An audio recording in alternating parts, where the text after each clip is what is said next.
Welcome to Inside the Outcomes, a rehabilitation research podcast from the Center for Rehabilitation Outcomes Research at Shirley Ryan Ability Lab. I'm your host, Sharon Parmet. On this episode, we'll be talking about an exercise and wellness program called Mentor, which stands for Mindfulness, Exercise, and Nutrition to Optimize Resilience. It's an online program for people with mobility limitations and is designed and offered by the National Center on Health, Physical Activity, and Disability, also known by the acronym NCPAD. The Center for Rehabilitation Outcomes Research at Shirley Ryan Ability Lab has recently partnered with NCPAD to recruit participants for the Mentor program. Today, I am joined by Dr. Jim Rimmer, professor in the School of Health Professions and the First Lakeshore Foundation Endowed Chair in Health Promotion and Rehabilitation Sciences at the University of Alabama at Birmingham.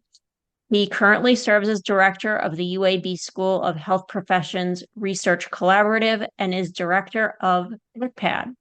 I'm also joined by Dr. Tim Behrens, a professor in the School of Rehabilitation Sciences and Technology at the University of Wisconsin in Milwaukee, and a previous Mentor participant. Welcome to the podcast, Dr. Rimmer and Dr. Behrens. Thank you. Thanks. The first question is for Dr. Rimmer. I'm hoping that you can kind of describe Mentor in a little bit more detail. What are its objectives? How did it start up? Just a little bit of history, maybe. The focus of Mentor is really to address the issues associated with physical health, mental health, and spiritual/emotional health. And I feel that in order to really capture what people with disabilities and really the rest of society need, we've got to look at a 24-hour day, and that's what Mentor does. What do you do for 1,440 minutes that either increase your health or decrease your health? And that's really where we begin with Mentor, is teaching our participants how to do that over the course of an 8-week program. So with Mentor, it's an online program that people participate in for 8 weeks. Is that correct? It is. It's 8 weeks. It's 5 hours a week, an hour a day, 2 hours of exercise, 1 hour of mindfulness, and 1 hour of nutrition. We're looking currently at maybe restructuring some of that to make it less intensive for people who are more interested in doing things on their own, more of a self-management program. Today, it's pretty intensive in terms of the number of hours per week, but at the end of it, what we've been hearing from participants is that they've learned a lot about holistic health versus one dimension. And, very often what we used to do is provide them with one aspect of health, typically exercise. Everything out there for people with disabilities is all about exercise. And we realize that there are many dimensions of emotional, spiritual health, and really mindfulness and things that can improve their mental health that we've been missing in the community of people. So that's why we began Mentor. So as I understand it, it's online and it's exercise. You get a box of exercise equipment sent for free right to your door. And you're linked with a nutritionist and a mindfulness coach. Yes. Yeah. You do. You get a nice large box, and I'm sure you'll hear this from Tim. There's quite a bit of equipment in there that you get to keep. We also have a diary, and we send that out prior to the program's initiation, and then we really look at how that equipment is used. We have a full-time exercise trainer, John Reams, who actually teaches people different techniques to improve various aspects of exercise health. Dr. Behrens, or Tim, if I may call you that. Of course. Can you tell me a little bit about yourself and just a little bit about where you live and how you got introduced to the Mentor program? Sure. So as you mentioned earlier, I am a professor at the University of Wisconsin-Milwaukee. And in 2020, I was sick with COVID and subsequently had a lot of strokes from that and disability related to that. So one of my colleagues actually knew of my story, and I saw her at a conference, and she was telling me about NCPAD, and I had never heard of it before. So I thought, well, I'll check this out a little bit. So I contacted Jim, and we had a conversation about that, and he asked me to get involved in the Mentor program, and that's how I got started. And I live now via ADA accommodation in New Mexico because part of my sickness is that I'm unable to handle cold weather. And as you might imagine, Wisconsin is not great for people who can't do cold weather. So I work remotely for the UWM from New Mexico. Can you describe, like, take us through what it was like to be part of the mentor program? What was your average week like when you were with the program? And my experience was probably a bit atypical because I knew a bit about fitness already and nutrition. So there were some things that were quite easy for me to do. But I know from speaking with friends that have done it, it's pretty new stuff for them. So probably a little more intensive, but still not bad. Probably, as Jim was mentioning, probably 5 hours a week at most. I think it's pretty flexible and you can kind of make your way through that. For me, it was probably more like 2 to 3 hours.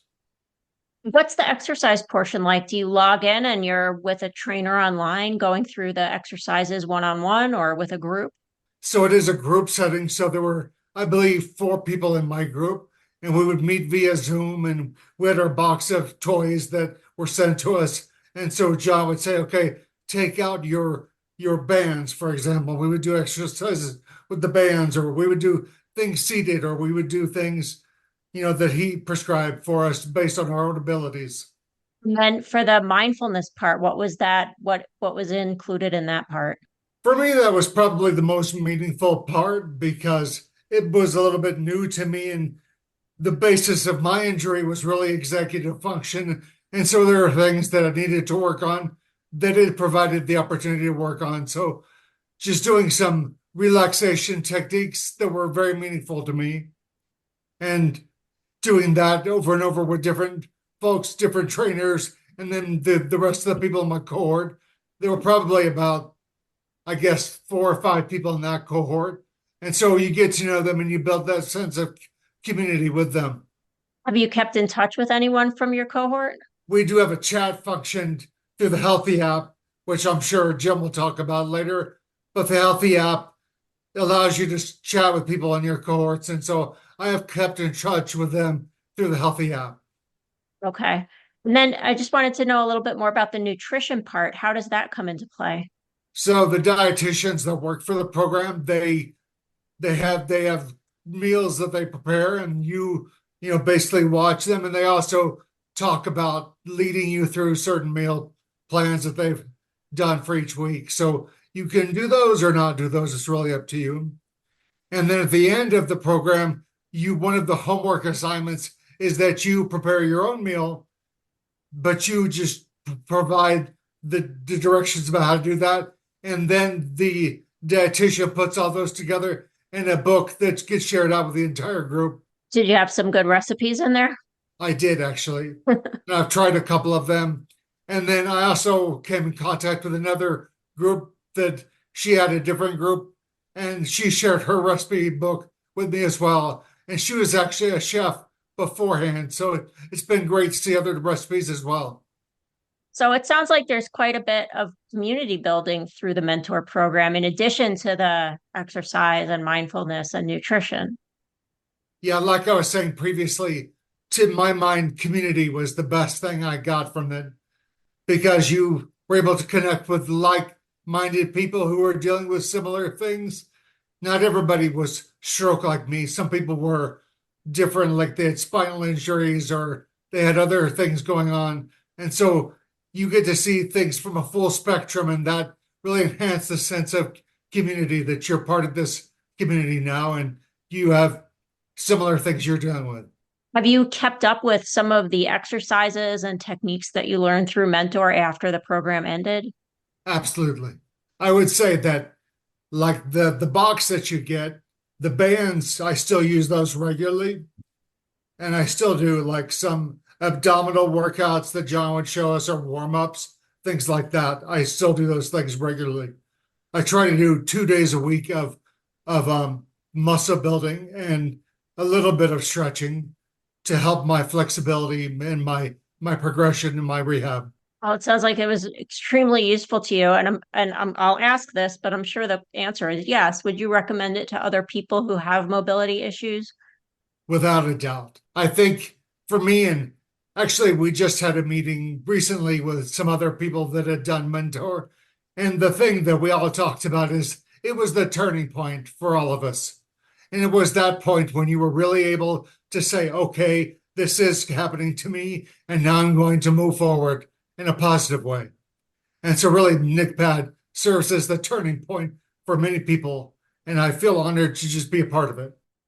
If you're interested in joining Mentor, you can go to nchpadconnect.org/mentor.